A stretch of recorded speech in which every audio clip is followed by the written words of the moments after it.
Rocky actually do at this point? Is he slow jogging? Mostly montaging, I think. Oh, okay. It's the active verb to montage. Yeah. Welcome everyone to Hi everyone. in the Remote Against Coronavirus series. That was the Rocky theme tune. We'll come back to why we played that at the start in just a moment. On that cliffhanger, thanks everyone for joining. Please turn your videos on if you can, even if you're just eating lunch or you've just finished a Pilates class, which I know some of our panelists might have done. Thanks, Adrienne. And as everyone just joins, please also, if you don't have too much background noise, stay off mute. We'd love to hear your thoughts, your laughter, your reaction. Laughter perhaps is a bit presumptuous with some of our tenuous jokes and tenuous analogies that you're going to hear today. But today we're talking about how to emerge stronger from the crisis. And I'm going to talk a bit more about that Rocky analogy in a minute. We've got our esteemed panelists and our guests here today. And as well, this is our last in our Remote Against Coronavirus series. So please make sure you ask all your questions now. Make sure you're really asking from us everything you want to know and want to hear. We've got a poll which we asked for those of you who've attended all of our sessions so far on how you're doing through this crisis. So are you smashing it? Are you making the most of it? Or is it still a struggle? Are you, if you like, grimacing through it? Or is it a really rocky journey that you've had so far? You see what I did there again today? That was quite nice, wasn't it? And just to compare actually some of the results coming through at the very start of this campaign a month ago, we actually had over, about a third of people were really struggling or grimacing or still all over the place with things. And it looks like nearly 90% of people who've responded to the poll so far anyway are enjoying it or making the most of it or recovering well. So that's a great positive sign. And we want this to be quite a positive session today to talk about some of the benefits of what we've seen in terms of how our working environment, how our businesses are actually changing and adapting, perhaps better than we hoped, and emerging stronger from the crisis. So on that note, I'd like to introduce Alex just to talk about that Rocky analogy a little Why bit. Rocky? Yeah. Alex, I think some people joined after the music. So can you do a bit of kind of background soundtrack to the analogy? Montage myself. Yeah, I feel like the decks.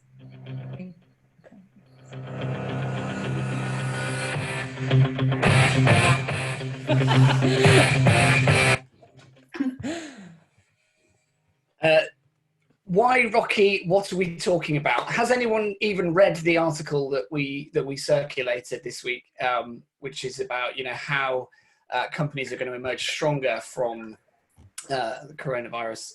In fact, give us a thumbs up if you have, just on your reactions, just so that we know. A very small percentage of people have read the article and therefore know what on earth I'm talking about. But the analogy that we use within the article is from Rocky IV, which many of you won't have seen. It turns out, the straw poll, it wasn't actually that popular a movie. But more than 12 million people have seen the clip on YouTube that I'm referring to, which is a scene when Rocky, played by Sylvester Stallone, he's a boxer, and he's training, and it's a montage. It's probably a bit longer than it needs to be. But the point is that he's training in a remote, sort of rural Russian, snow-covered terrain and environment on his own, battling the elements to get in shape for the fight of his life against his Russian counterpart, the mighty Ivan Drago, who is in a state-of-the-art facility with every mod con you can imagine to hone his body. But his problem, as it later transpires, is that he's training in a sterile environment. So Rocky's, on the other hand, battling nature, walking through snow and lifting horse and cart out of the boggy waters and stuff. He's really learning not only to condition his body, but also psychologically to battle with nature and his environment.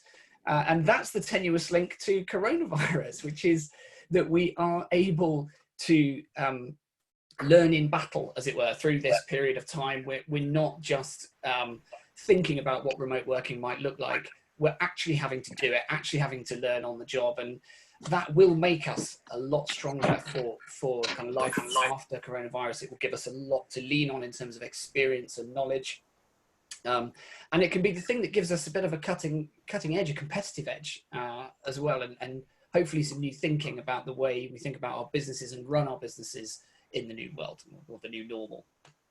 Brilliant. So that's the tenuous link. Thanks for hearing me out. If you haven't read the article, please do at some stage after this. Absolutely. And that article formed part of our Remote Against Coronavirus strategy, which we've laid out ever since over a month ago.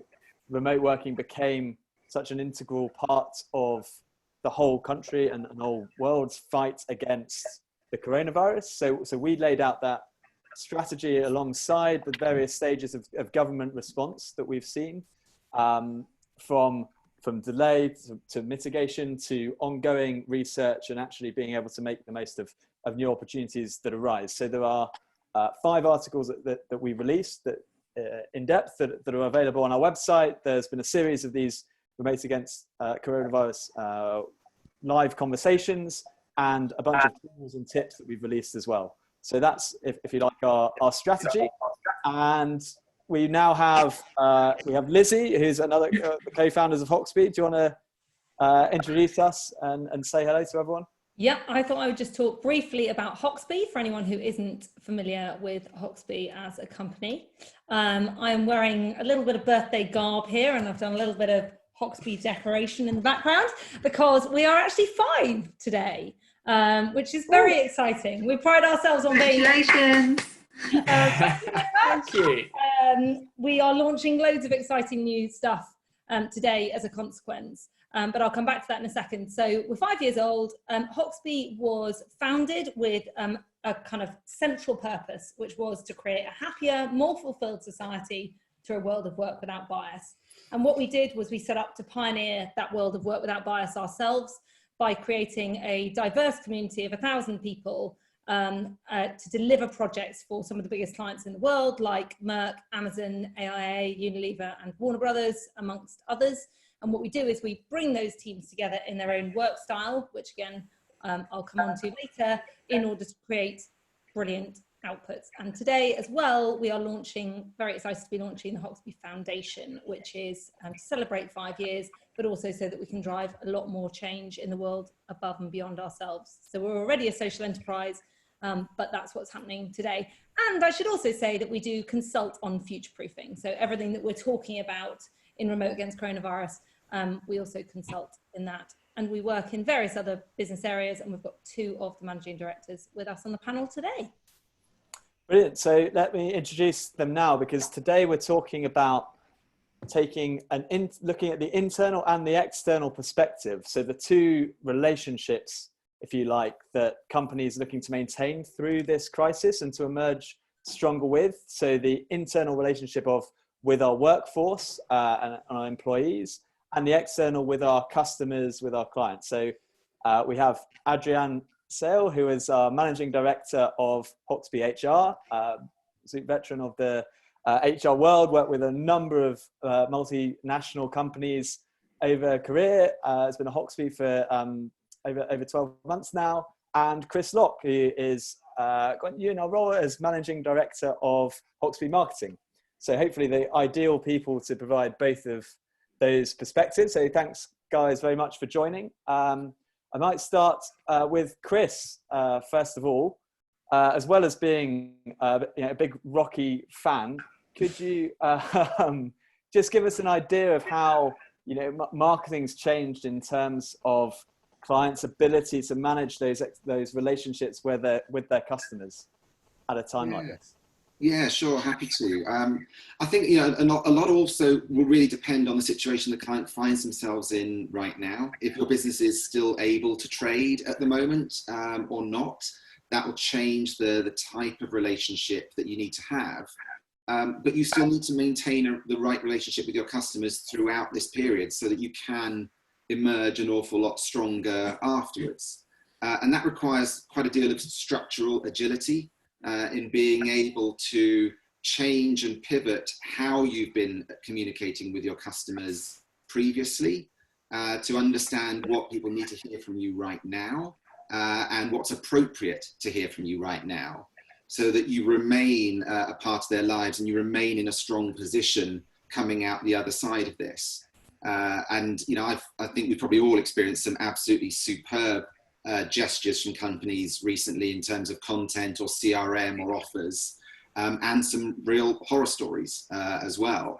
And you know, what we see, I guess, is the best way to play this is to remember that we're all in this together. We're all actually experiencing the situation both as people and as brands. And how would we like to be treated? What sort of relationship do we have with this brand? Do we want to have with this brand? And I think where companies do well is where they have that agility to be able to change their tone, change their communication, change their channels of communication in order to remain relevant.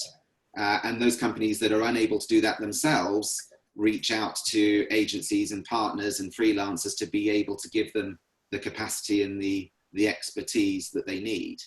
But ultimately, we are approaching a point where lockdown may start to be diminished a little, or things might start to change. But I think a lot of the behaviors or experiences that people have had during this time will stay with them. You know, I think a lot of people have got lists of those brands that they've been impressed by, and those brands that have actually really annoyed them at a time like this, and they're probably going to move away from.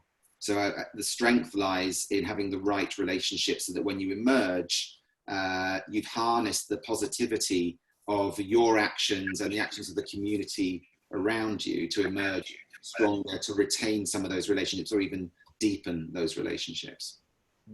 Brilliant. Thanks, Chris, for that intro. And we'd love to hear your challenges, your experiences that you've had so far, and any questions as well. So feel free to post them in the channel. We'll have at least 20-25 minutes towards the end of this session to ask you more questions directly, but do please post them as we're going through, and we'll try and pick them up. But let's go to Adrienne to give a take kind of from the workforce, from the internal perspective. You know, what have we seen? How are organizations emerging stronger perhaps with that? It's been a very challenging time, of course. What have we seen there? So sure. So if I start with where Chris was leaving off, and that as we're looking at how businesses might be ready to emerge from this period, I think the first thing to do is look at our workforce. Have you been having those conversations? If you haven't, start them. Get a feel for what people are, how they're feeling, what they're doing, and understand what their current responsibilities are within the workplace and outside of the workplace. And that's going to help plan for those long-term adjustments that you might have started to make today in terms of allowing for there to be flexibility in how people work, and creating that meaningful and lasting change that we've all discovered.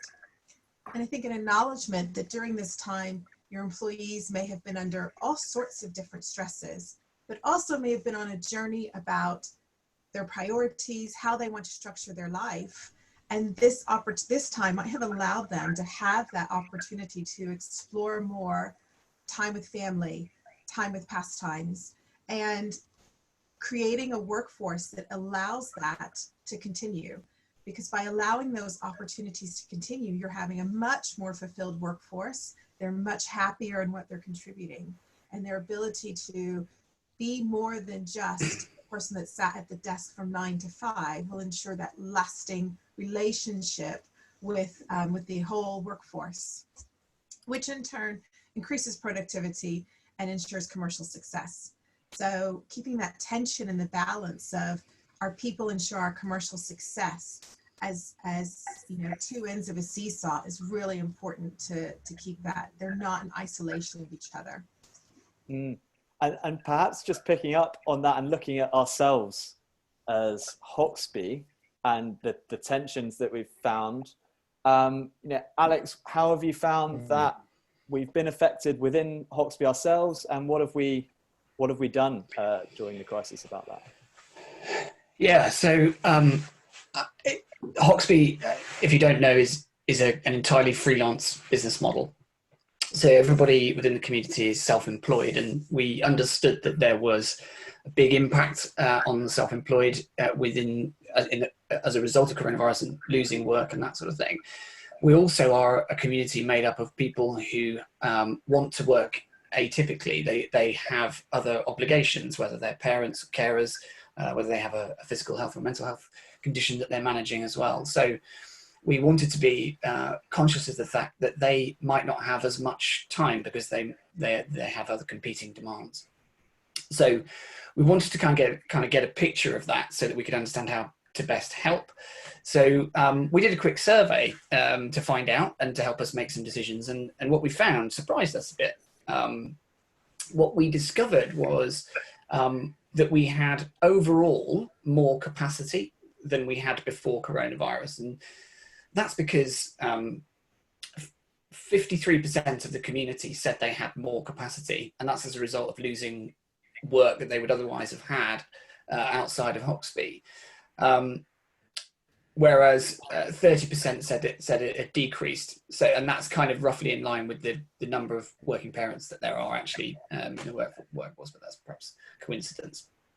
So overall, our capacity increased by about 15%. So what we wanted to understand was, okay, we've got more capacity, which means we can probably distribute work more to more people. And we implemented a buddy system whereby the people who had less capacity, so the 30% who had less capacity, could work alongside the 53% who had more, and they could share work between them. And that would hopefully distribute work more evenly, create work for those who need it, and also alleviate some of the burden on those who have got compressed availability. So that was the first thing that we did, and we were able to act on that pretty quickly. And then secondarily, we wanted to look at, okay, how can we engage the community through this? What do we need to do? What's the best thing we can do to help? And so we decided to do focus on well-being primarily, because the thing that we've learnt through research over the last 12 months in particular is that well-being is the thing that connects somebody's autonomy to an increase in their productivity. So we know that well-being is really important. So we wanted to focus on that to help people remain as productive as possible, whilst also kind of juggling everything else that's going on. So Wellbeing Week was introduced. It was a series of initiatives that are, focusing on holistic well-being, financial well-being, emotional well-being, physical well-being. And we did that, and that was very well received, and there's lots of learnings that have fallen out of that we've been able to implement as a business too. So I think the important thing is, and the thing that perhaps businesses can learn from that or from this experience, is to understand the shape of your workforce, understand to what extent it's fixed, to what extent it's variable, how it might be impacted by the things that are happening in the world. And having just even an appreciation of that can help you make really good decisions about what to do, how to engage, and how to build a long-standing positive relationship with your workforce. We've very, very recently, as in today, announced the results of a survey that we undertook this week, wherein, and I'm just going to have to read this, almost 2/3 said remote working provided them with more autonomy to do their job in a way that suits them. Only 19% said they preferred being in an office. And 71% of office workers think their employer is well set up for remote working. There are other statistics as well that point towards remote working as being a big thing that's going to fall out of the coronavirus pandemic, as being something that businesses make bigger strides towards. So I think that's an important thing to be planning for, and I think having an understanding of the shape of the workforce in the context of that is really valuable. Thanks, Alex. No worries. And we go to Lizzie finally. As well as, if you like, working remotely, what other lessons do we think from the way that we've worked at Hoxby, from the model, which is a bit different that we've just described, can help organizations? What else can you give us as a couple of tips to take away?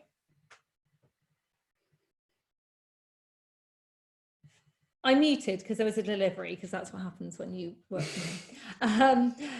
Essentially, I would answer that by saying that Hoxby is a freelance community, but I think it's less about the structure of the freelance community, though there are myriad benefits to that, and more about this central tenet of work style. So Hoxby was founded on the principle that people should be able to have the freedom to choose when and where they work, particularly in the digital age that we're living in now. And whatever your workforce structure, I think the main thing to consider if you're to live work style is to judge people on their output rather than where and when they work. And so I think that, yes, we feel that freelancers are perfectly set up for working in work style and for being judged on their output, because they are used to being self-reliant. They focus on their outputs. They know they're going to be judged on their outputs rather than time spent. They're incentivized to get it first time perfect. So the freelance workforce is perfectly set up for that. But I think for us, the thing that we hope will fall out from the coronavirus pandemic, and the one silver lining to this whole situation, hopefully, will be the endurance of work style. And we've actually found within the survey, again, just pulling some more data from that, that 78% of senior management agree with the statement that remote working is the future of my organisation. That's quite a bold statement, and I think 78% of senior management is quite compelling. So I think we're seeing widespread adoption, or certainly openness to remote working. I think the thing that we need to see alongside that remote working is the focus on output. That means that work style can underpin it, which in turn means that people are being supported in fitting their work around their lives rather than the other way around, which ultimately leads to productivity, but is also really important from a well-being perspective. So I think for us, the most exciting thing is that we spent 5 years banging on about this model, and people have been interested, but not necessarily implementing it. And what we're seeing is this live test for millions of people around the world working this way, and that hopefully that is going to create lasting change. Great. Is that something that we've got a few reactions, a couple of hand claps virtually? That's great to see, guys. Anyone? Most of the chat's about my glasses, Ben. Sorry, no one's asking any questions about the content.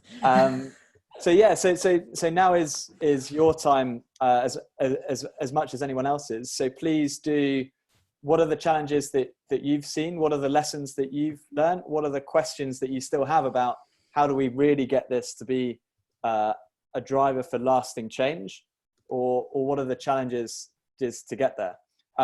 Just a question from Fan on the survey. Would you like to just come off mute and ask that, Francesca? Yeah, sure.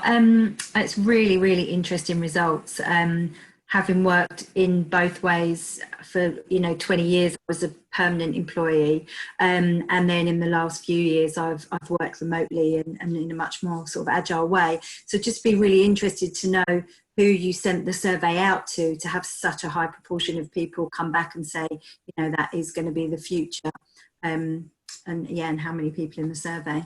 Yeah, so there were 1,003 people in the survey, so just over that 1,000. And we should say that none of them are Hoxby's, so they're all office workers. So this is, we survey, we've got a longitudinal study that we're doing with the Hoxby's, whereby the Hoxby's answer what we call the Help the World survey once a year, and we're tracking to understand better the impact that we're having. But this is an external view through Census Worldwide. So that was 1,003 office workers, so people that came from traditional backgrounds, which I think makes it all the more powerful for us to see that those are the people that previously probably would have been the skeptics who are now the converts. And I think, just to add to that, I think one of the things that we were talking about the other day is that the slower we come out of lockdown, the more enduring these positive benefits will probably be, because I think everyone's been waiting for us to just switch back and go back to the office. And we talked on the last couple ago about remote working versus working from home, that initially a lot of people were thinking, oh, I'll just work from home for a couple of weeks. And it's gone on for long enough that you can't have just done that. You need to have actually embraced a few remote working techniques. But if it's a very gradual transition out, organizations also won't have a choice but to think more about structurally, culturally, and in their purpose, how they adapt and evolve as a consequence to transition back, rather than the expectation that suddenly everyone's back in the office. And I think we're going to see that. We're seeing that around the world, including in the UK. So, yeah, great. And we'll come on to, I think, that sleepwalking question in a moment. So just first, let's talk about, Teresa, do you want to ask your question about call centre personnel? Sure. Hi, thank you.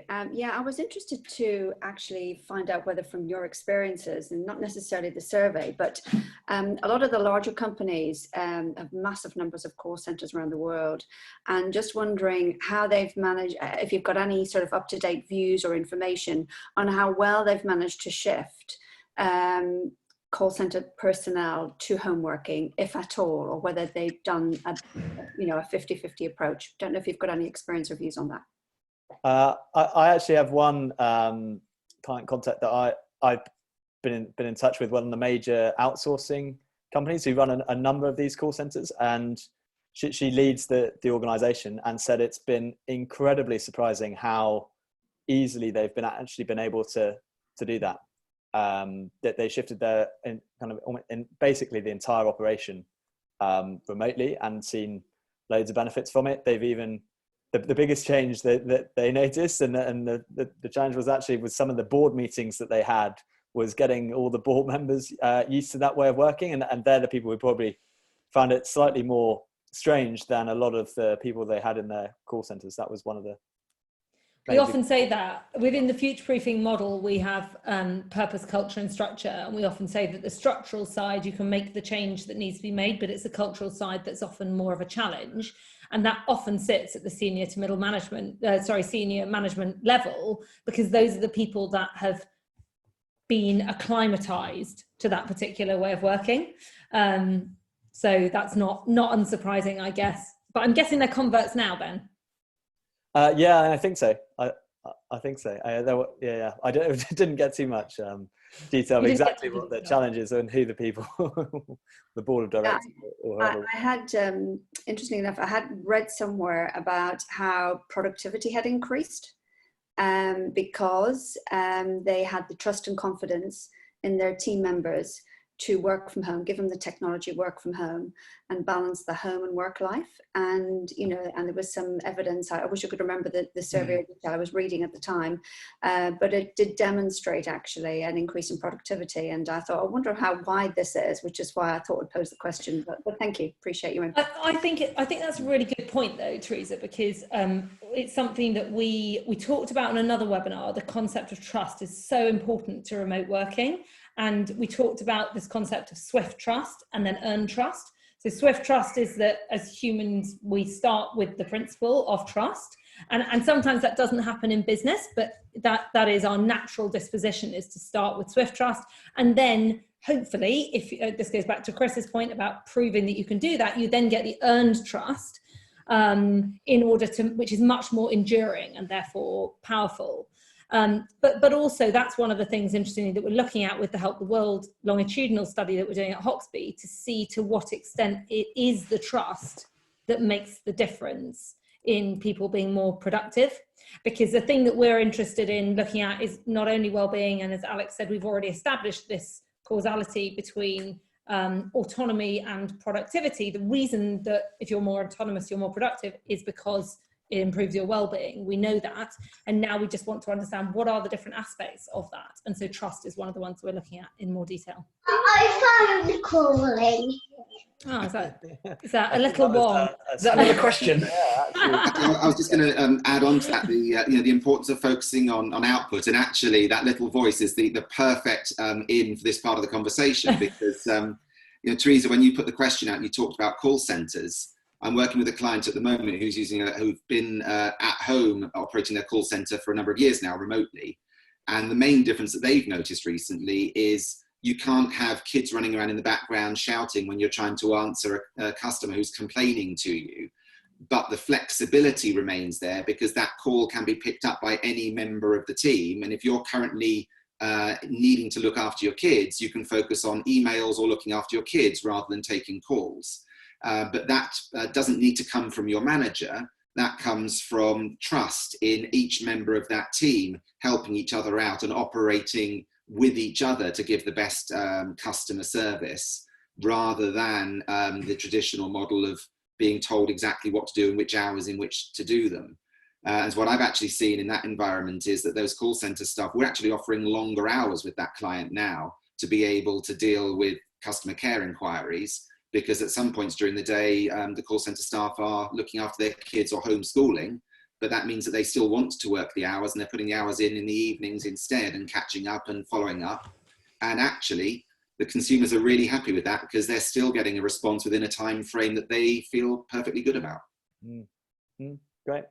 Thanks, Chris. Let's take another question now. Simon Dealey, talking about, do you want to come off mute or ask a question there?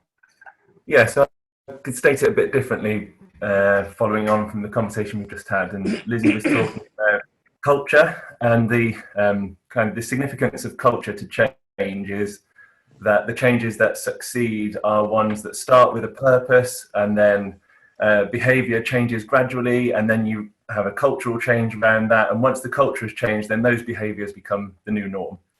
Whereas what's happened here is there's been a lot of behavioral changes without necessarily knowing what the desired outcome is going to be, because people are making do, putting sticking plasters and so on. So I think that means that there's a higher risk than normal even that those changes will be easily undone, because if the cultural change hasn't stuck, then it will be easier to go back to the old ways than it will be to keep these new ways. So what can we do now to help as many of the new ways stick?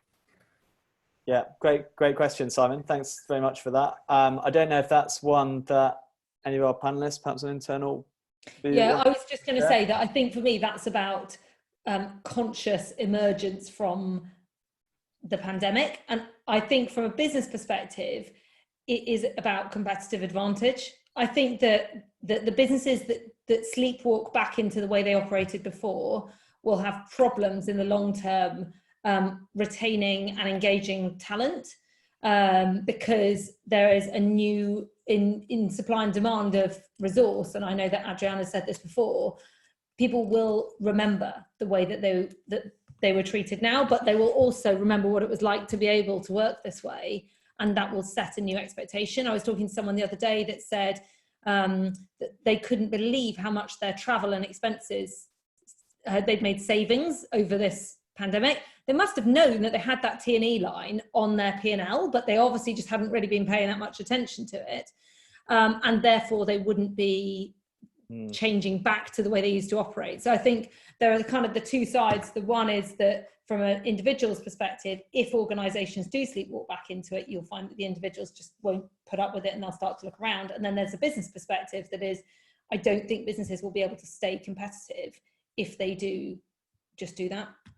And I think that JP Morgan announced something similar the other day about how much they will spend less on real estate and office space, because they were a company that absolutely thought it was critical to have all of their traders on the floor all at the same time, because they thought that was the advantage. But it turns out they've hardly been impacted in terms of how their working practices. I think that was out in the kind of public press recently. I think those are good rational reasons why businesses ought to want to keep the change, but does that actually cause desire, changing culture, or is it just, portentous doom is on the horizon if you don't? Is that enough to actually make a change? Yeah. I think there's also performance would be a measure of that for me. If your productivity is good, or if you're finding new markets and new opportunities as a result of having to pivot, then any good C-suite should want to make more of that, rather than to revert back to the previous situation. Not least of all, because when you take an external view, we don't know that the consumer is going to revert back to the previous situation. There's going to be a lot of lasting change in people's demands of companies and demands of services. So I think it would be quite short-sighted to assume that the world around us is also all just going to revert back. And the opportunity for the more forward-thinking companies would be to build on what they've done now and gain that competitive advantage, as Lizzie was saying, rather than pine for what it used to be like. Simon, I think your point about culture, though, we always say that culture is set by role modelling, and I think it will have a massive impact whether the individuals at senior and middle management levels have been inspired during this time.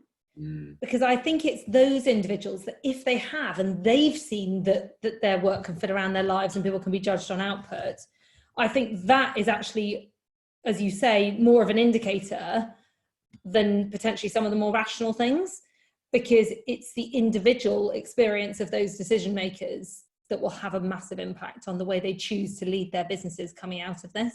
Yeah, I might just bring in Adrienne. Did you want to say something on this as well there? Just try and I think there was, right when you phrased the question, you were talking about behaviors. There was a real shift in behaviors, and how those behaviors are measured and qualified throughout the business will help reach to the commercial aspects of it. And you can influence from a bottom up, in that as a workforce, you might start to challenge and say, well, why can't I do it this way? You've seen I've delivered, and you've seen that I've met the behavioral needs and the strategic needs to deliver my work, and my productivity is high. And then I think, as Lizzie is saying, from a top down, setting those expectations. So for the businesses that have figured out a way to get those communications right, even if they're not perfect, and that's why I used figured, because there's no expectation that communications had to be perfect.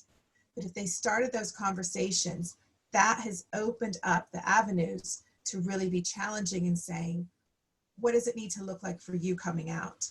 And one of the things that comes to mind is that the expectation that we are all, I think I've seen this so many times on Facebook, that we're all in the same boat is a lie.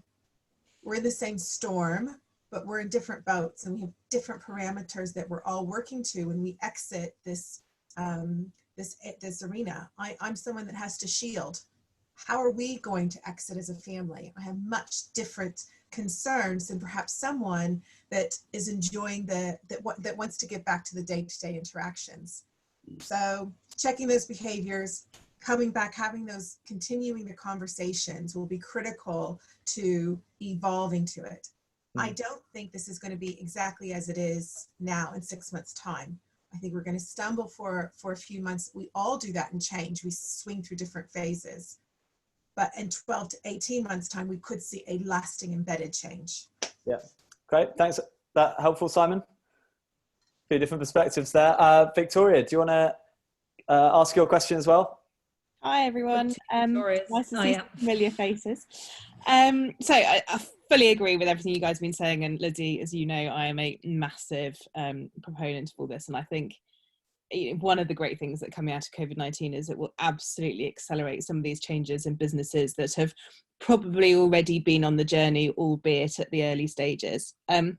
One of the things I think I'm quite aware of is that there are a lot of people who have either already been made redundant, certainly been furloughed, and are definitely anticipating redundancy at some point in the next few months. And I do wonder if there will be some senior leaders who are not on this journey and who potentially take advantage of the fact that people will actually need to prioritise earning a salary, getting a job, even if the conditions of that job are not in line with how they would like to work and how they have learnt and adapted to work over the last couple of months. And I just wondered if you'd had any conversations about that and how I think we can kind of help people be demanding. I think you're absolutely right in terms of the productivity story that we absolutely should be talking about. But actually, how do we make sure that people are not being taken advantage because they'll be operating out of that fear of not actually getting a salary? Great question. Thanks, Victoria. Adrienne looks like she might be itching to answer. So I read your question, and what immediately popped to mind is conversations that I've been having regularly through career counseling sessions with people about how to phrase their wants and desires at that interview stage, and how to frame themselves and create their own best brand and talk about that. I think that in the first instance, you painted a few scenarios of companies that are taking advantage and that really feel like the manager X, they need to see people at their desk to know that they're productive. And Simon Sinek would say, you can't challenge those people. Their mind's there. So let's exclude them from that conversation. The people I want to include are the people who are experimenting with that. Before I joined Hoxby, I was interviewing with a company, and I thought, what am I going to do? I can't. The advice from friends was go through the process, get the offer, and then challenge the work style. And I thought that's not ethically in my DNA. So from the very early stages, I said, I want you to know when I'm at work, I'm really committed. And I'm also a passionate mother. And I also have a husband who works shift. How do you think we have a way forward? And I was really firm about that. So I have the luxury of working in a career of HR. I appreciate that we should be more forward thinking. So I think it's finding this middle ground and testing and working up some conversations that you might have that says, this is what's important to me. Realistically, I think some people will have to make a compromise for the long term. But that's why I think that there will be a constant revolving door for companies who will have to adapt because they are spending so much money on their recruitment model because people are coming in and leaving because they haven't adapted to new ways of working. I think there's a bigger point as well, which is about the shape of the workforce coming out of the pandemic and the makeup of the workforce. Because I think we're going to find that we're going into a recession, a global recession, and in some places depression. And people are survivors and entrepreneurs, and we're going to find that that creates new models. It creates new approaches to work. And I think we've seen record numbers of applications in our last application window, which closed yesterday. We're seeing people turning to freelance who previously haven't because they can work in their own way. I'm not saying that's necessarily the macro trend, but I think it'll be interesting to see how something like this, it does create a storm and it throws everything up. So it will be interesting to see what that creates in terms of complete workforce changes. And it might mean that some of those bigger organizations look to, for instance, partner with communities like Hoxby in order to cope with peaks of demand rather than bringing in full-time people, because they are now more open to those different ways of working. So I think we feel that there might be bigger changes that we may not see for a few months starting to fall out, but they might happen at a total workforce level.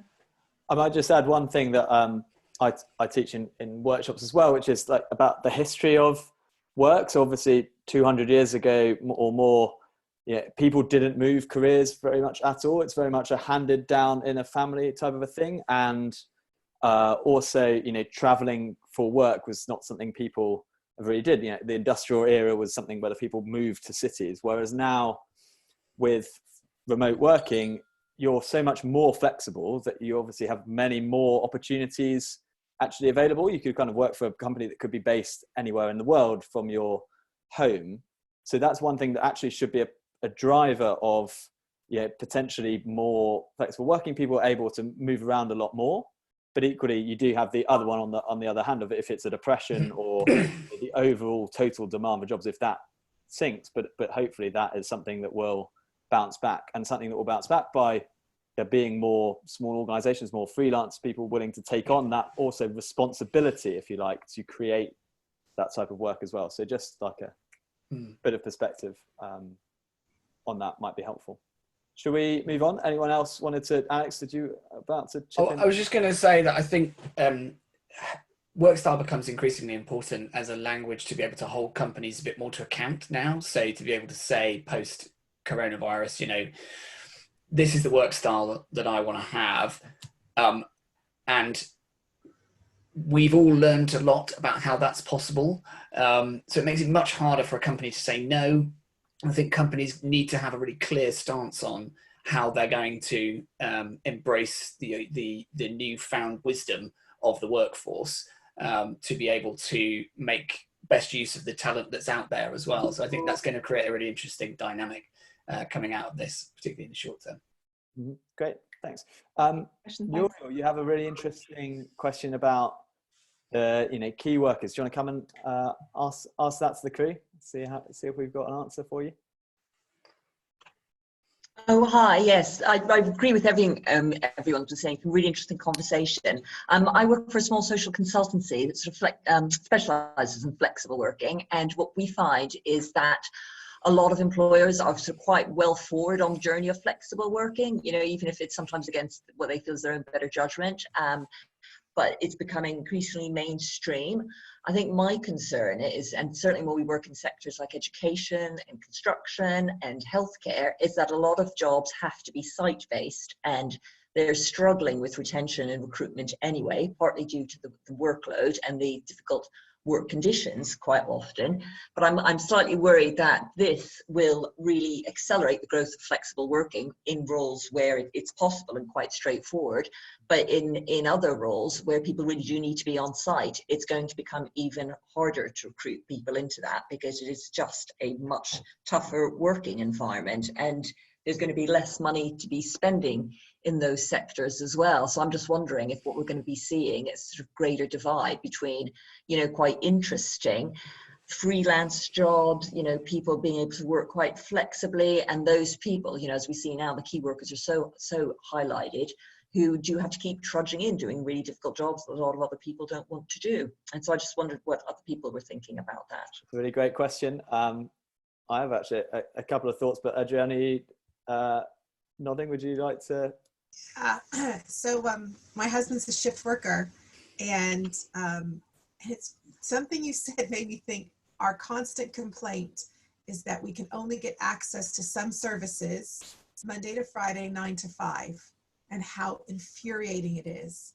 And what I'd love to see, especially from the medical industry, some call centers that are only open for a short time, is that flexibility to work in a different way so that they are actually able to service different clientele in different ways. Do I think it's going to happen quickly? No, I don't. But I think that they'll find that it might start to appeal to two parents who, one's a teacher, one's a doctor, that they're not fighting for the schedule, who's going to do the childcare. The doctor can say, I'll work in the evenings and I'll see the patients in the evenings. So I think it's being able to reimagine and try to break things apart and structure it back together in a way that re-examines who needs us when. That's just to build on that. That's what Alex and I, really early on in Hoxby's lifetime, we wrote a piece for The Guardian about this being the future, and it had 500 comments challenging the concept that everyone can work this way. And clearly not everyone can work where and when they choose. But the principle that Hoxby was founded on, and that we always reiterate, is we want everyone to be questioning whether things need to be delivered in a certain time, in a certain place and at a certain time. So teaching, for instance, I know a number of teachers, and not every element of that job needs to be in the school with the classroom. Now, lots of it does, but not all of it does. And I think what we're always fighting for, and particularly with the launch of the Hoxby Foundation, is for people just to ask that question, because fundamentally that is the thing that creates bias at work, and that excludes people from being able to deliver that work. And so we are always trying to just get people to pull apart the different elements of each role and consider whether some of those can be done on different times. You know, my sister is a doctor and she works from home on a Tuesday. It can be done. And the things she does on a Tuesday are different from the things she does the other days of the week. But it's just about asking those questions. Yeah. I'd also just add in, it's this alongside just the constant evolution of technology as well. And if you like, I'm based down in Cornwall mining industry, used to be a huge thing down here. Now the mines in Australia and other places at such grand scale, but they're also almost like semi-autonomous. There's very, very few people who actually have to go to the coalface, as it were.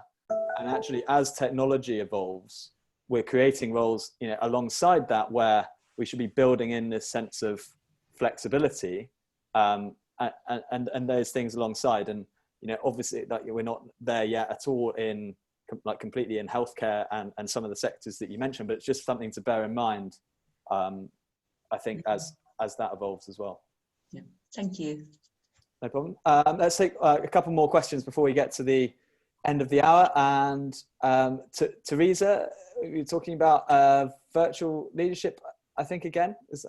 Yeah, hi. I know that I've already asked a question, so I wasn't sure if you wanted to go to somebody else. But I mean, my point was this really, is that, I mean, visibility is so incredibly important as a leader. And I think that's now under question. So, you know, are we starting to see that shift of visibility happening more remotely and virtually at this point in time? And do we think and hope that this will be a continuance of, you know, what should happen? I think that we'll send you after this a link to our article on the tips for remote leaders, and also that webinar, because that was really fascinating discussion on that webinar about remote leadership, essentially. And I think what's interesting is Alex and I were speaking to one of our biggest clients yesterday. Sorry, my glasses just falling off.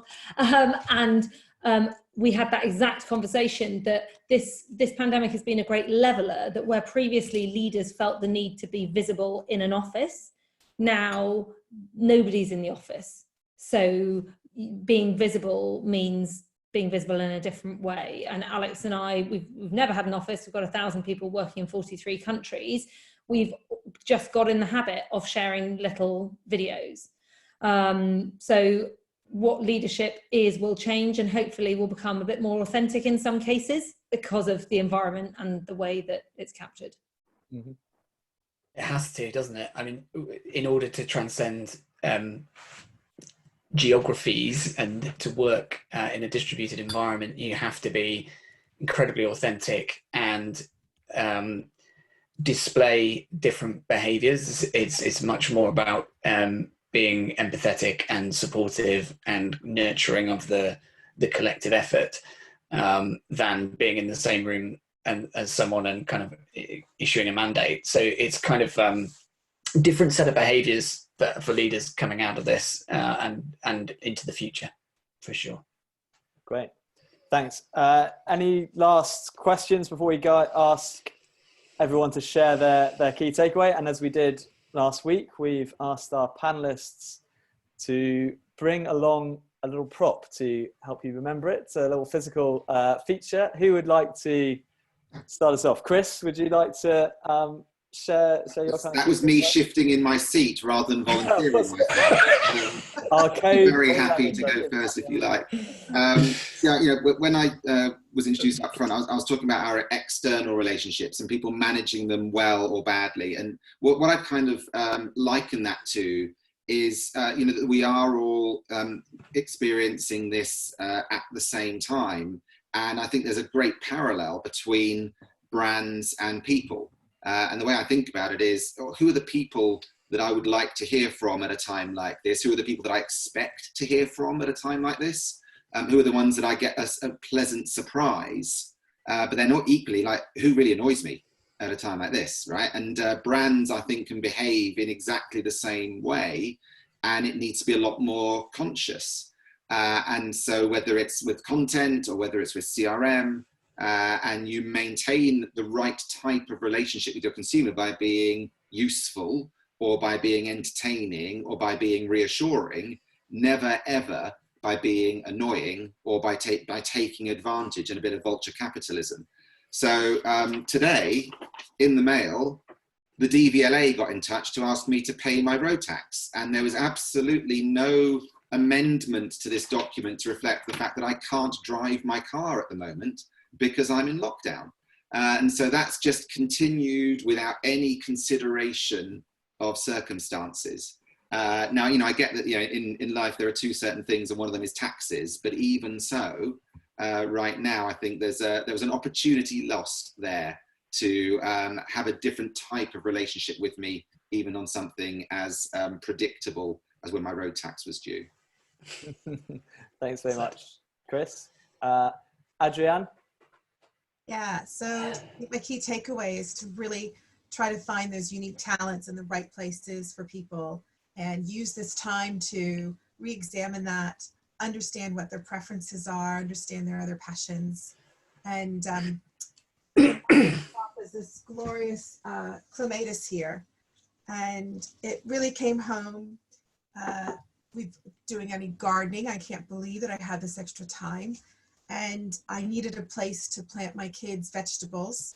And these 2 pots that had clematis in them were in this spot. And those plants haven't been doing well the past couple of years. So he said, go ahead and move them. We'll see what happens. Well, oh my God, these are the most beautiful flowers. And it just struck me as I looked out the window. This is just like people. Sometimes you got to get them in just the right place, nurture them in a different way, change the sunlight, give them a bit more TLC, and you get the best out of them. It's beautiful. Thank you. Lovely. That's a lovely example. Alex, how about can I play Rocky again? Is that allowed? Of course. No, I think a big takeaway from me is, and I've brought this prop along every week. You haven't probably noticed. It's a map of the world here behind me. I think we've now got an opportunity to emerge stronger by being able to draw on a whole world of talent now. So let's keep learning about remote working, keep engaging the broader workforce, and not limiting ourselves to the people who can commute to where our offices are, and we can make a really big step change in performance as an economy and as businesses. Brilliant. Thanks, Alex. And Lizzie, I'm not sure if you can see this. This is my prop. I'll read it out in case you can't see it. This is a guy saying, whoa, hang on. So the deal as you see it is I have to come in almost every day at a specific time.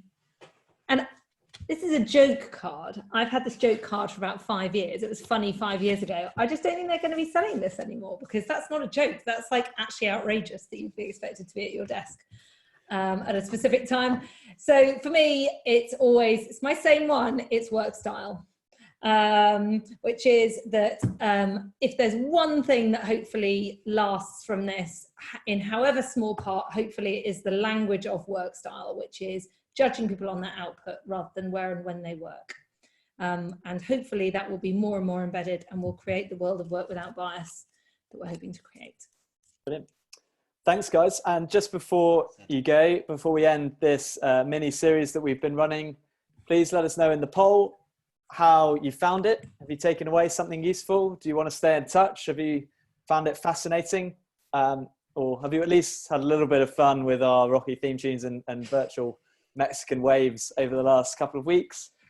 And one request really from us, please do keep sharing what we're publishing here far and wide to anyone that you think could benefit from our experience, some of the tips that we've got in spreading this message, if you like, that how we can work remotely, how we can change cultures of organizations, how we can change those industrial era working practices, and make sure that companies get the benefit that they've perhaps had from this crisis and actually make that a lasting, meaningful change in the future. So keep sharing that far and wide, and hopefully we'll be able to bring everyone back together, because this has been a great community that we feel thoroughly proud to be engaged with and happy to be engaged with again in the future. So we look forward to staying in touch.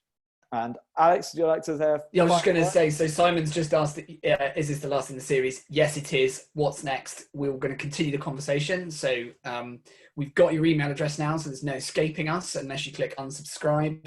What we're going to be doing is we're going to be continuing the conversation probably through Future Proofing, which is our consultancy business unit within Hoxby.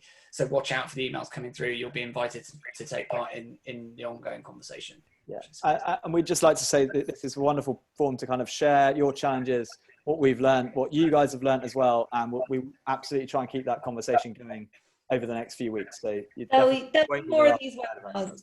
There'll be more Mexican waves. More to come. Don't worry. Alex, are you gonna play us out with that? Oh, all right. Thanks, guys. You had it ready. Bye. Thank you. Thanks, guys. Bye. Thank you. Bye. Get my glasses on for the part.